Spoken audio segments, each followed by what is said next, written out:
All right, my fellow pastry-loving people, and if you don't, you're missing out.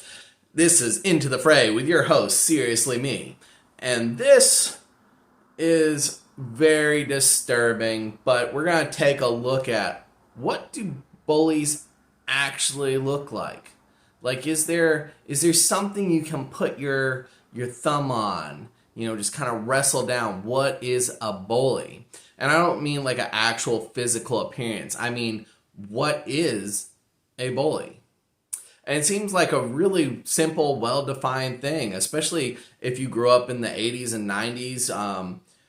You couldn't go through a Saturday morning cartoon without seeing something about, oh, don't bully, or this is what a bully is, or, you know, something like that. And I think that's a privilege, whereas nowadays, I think we've lost sight what a bully really is.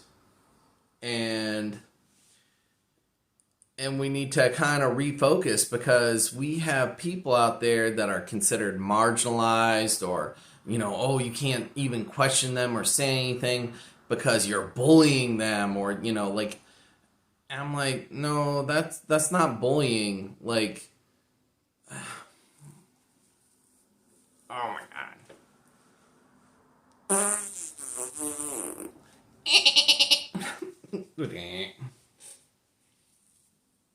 Why? It's always when I'm streaming that, you know, there's a little piece of my beard that tickles my lip. It's always. Why? Why does this happen? Oh my God.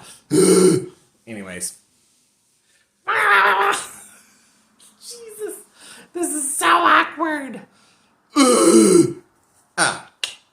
Take 3. All right, all my pastry-loving people out there, and if you don't, you're missing out. This is Into the Fray with your host, Seriously Me. So, I think we need to define something that's really, really important. I think we need to have a good grasp of it, and that is, what is bullying? What does bullying look like? And I feel like, you know, if you grew up in the 80s or 90s, you have a really good concept, or at least you should, of what this is, what it really looks like. I mean, you couldn't even go through a Saturday morning set of cartoons without having bullying being referenced, or, you know, oh, that's the bully, and, you know, you know, he's going to learn his lesson, you know, by the end of the show, so on and so forth. But we really, I think, have lost sight of that in today's culture, because we have communities or of people who say, oh, well, you can't question me, you're bullying me, the microaggressions, all that. None of that is actually bullying. I think if we want to take a good look at what bullying actually looks like, I don't think we have to go any further than the Hogwarts Legacy boycott. And I believe you can boycott whatever you want. You know, that's fine.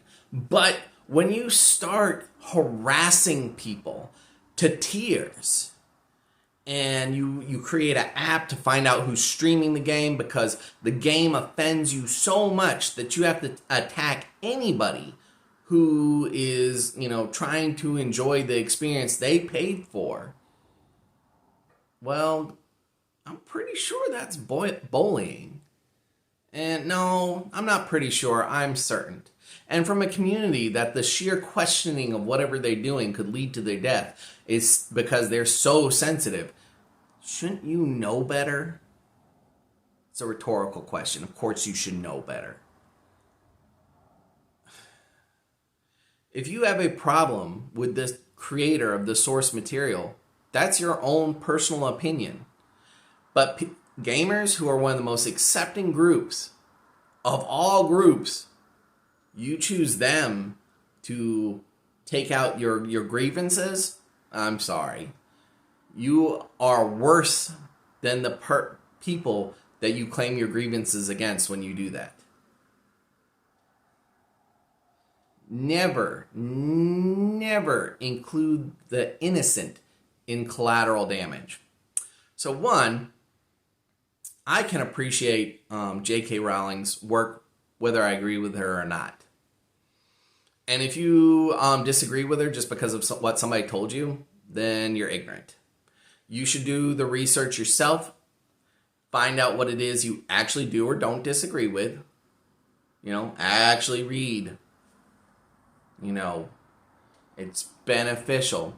And then you can have your grievance if you want to. But don't take it up with people who are simply trying to exercise their right to imagination and fun in a perfectly harmless game. Now, to the developers of the game who last minute stuck in I guess a trans playable character as like a last ditch effort, either do it or don't do it.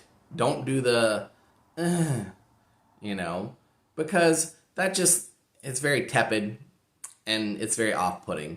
So, really?